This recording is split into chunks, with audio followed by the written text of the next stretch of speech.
ህግ ሂዱ። ገባችሁ? ይቆጫቸዋል። ልጆቻችሁ ወለደ ፍቅር ይውላችሁ። አባትና ልጅ ጋር ጥሩ መግባባት ከሌለ ልጆቹ ጨካኞች ናቸው። ነገ ብትወድቁ አያነሷችሁም ወንዶቻችን። እስከ መቼ ነው ደግሞ ጉልበት ኖሯችሁ? ልጅ እኮ የሆነ ሰዓት ላይ እኮ ያስፈልጋቸዋል። እርጅና ሲመጣ ምናምን ነው። ኧረ በጣም ወንዶቹ ጨካኞች ናቸው። እኔ ይቅርታ አድርጉልኝና አይስወር ጨካኞች ናቸው ወንዶቹ።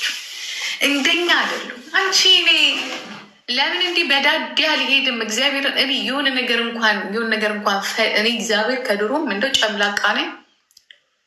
አስቤ የማደርገው አይደለም። ማም የሆነ ነገር አምሮኛል ብዬ ማድረግ ካቃተኝ እሰርቃለሁ አልኳችሁ። ሄጄ በደንብ አድርጌ ነው የምሰርቅ፣ በደንብ አድርጌ እና እንኳንስ እየሰሩ እየገቡ ለልጆቻቸው አለመክፈል፣ ለልጆቻቸው ምግብ አለመክፈል 500 ወይ 600 ብር ናት፣ 600 ዩሮ ናት። ለምን 1000 ዩሮ አይሆንም? አይስወር እኔ እከፍላለሁ። እኔ ማሳደግ ከቻልኩ ቻልኩ፣ ካልቻልኩኝ እናት ግን እናት ናት። እናት ግን ትለያለች። እኔ አንዳንዴ እናት ለልጇ ማለት ባልና ሚስት ምናምን ጋር አይደለም፣ እናት ለልጇ በጣም ትለያለች። ማንኛውም እናት እውነት እንዲሁ ሰይጣን የተቀራመታት እናት ካልሆነች በስተቀር በጣም ከባድ ነው። እናትነት በጣም ከባድ ነው። በቃ ህይወታችሁን እኮ ነው የምትሰጡት። አላበቀ ያሰባችሁትን ነገር በሙሉ ትውት አድርጋችሁ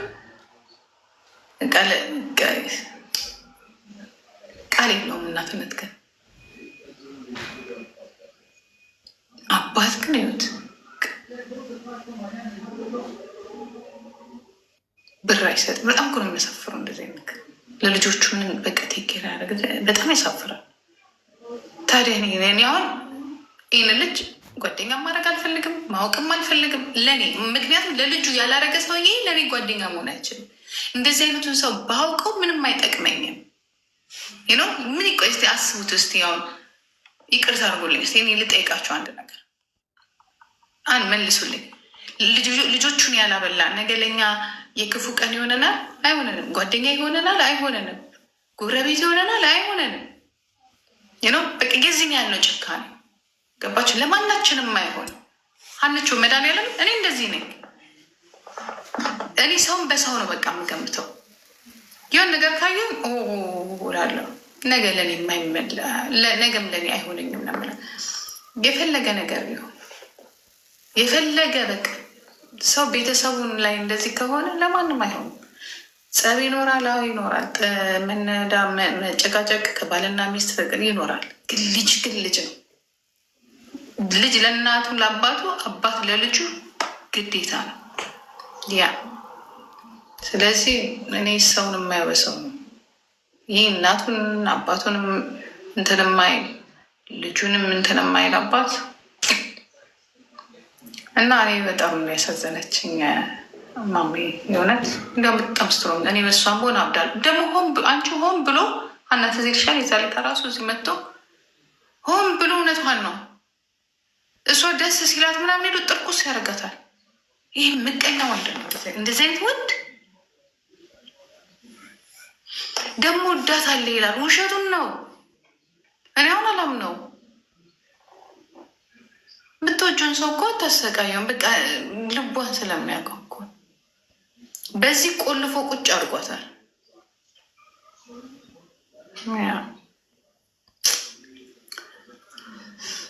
ብቻ ግን እንዲህ ስትናደድ አንድ ነገር እንዳትል።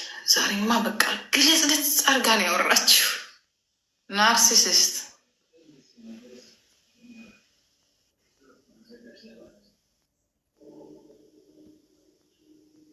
ሽዟት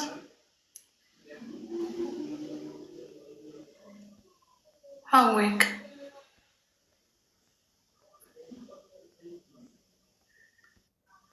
ጭራሽ አይ ግን የፈለገ ሚሊዮነር እንኳን ብትሆን እሷ በነገራችን ላይ አሁን እዚህ እናት ስራ ቢኖራትም ግዴታው ነው። ገባሽ? እሷ ብር ስላላት ነው ማለት አይችልም። የአባትነቱን እሱ መስጠት አለበት፣ ግዴታ መስጠት አለበት። ገባችሁ? መርዳት አለበት፣ የአባትነቱን መያዝ አለበት፣ ማሳረፍ አለበት ምናምን ነገር። የእውነት እኔ ራሴ በጣም አሳዘነችኝ። ማየት ራሱ የሆነ የተወሰነ እንትን አየኋትኝና ትሻል ግን በራሴ ስላየሁትኝ በጣም ከባድ ነው። በተለይ ትናንሽ ሆነ ጀምሮ ማሳደግ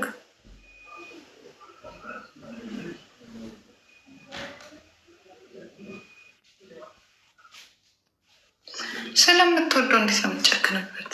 እሷ ጋር እኮ ትወደዋለች። ገባሽ? በትክክል ነው የምትወደው እሱ ነው።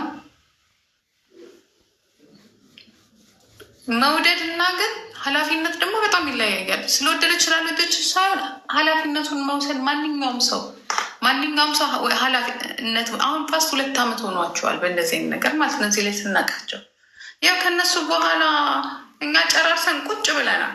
3 or 2 months የሚፈጅባቸው አለቀ። ያ እንደዚህ እምቢ ካልክ በቃ አለቀ። ደግሞ የሆነ ነገር ከተወሰነ ተወሰነ ነው። ኃላፊነቱን ሙጃ ኃላፊነቱን ይወጣ። የሁለቱ ነገር የሁለቱ ነው። በቃ ወደዛ ዞር ይበል። ግዴታ ግን ልጆቹን ግን ግዴታው ነው ማሳደግ፣ ግዴታው ነው የእውነት።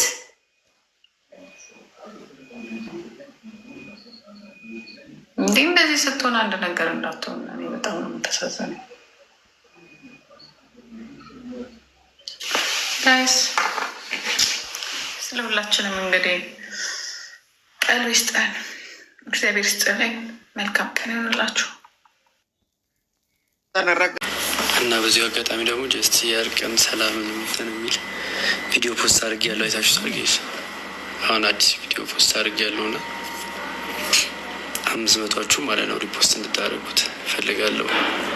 ከ500 ሰው ምን ያህል ሰው ነው የሚሰማው ጋይስ?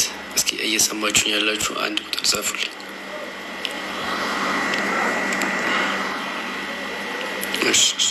እየሰማችሁኝ ከሆነ አንድ ቁጥር ጻፉልኝ ጋይስ።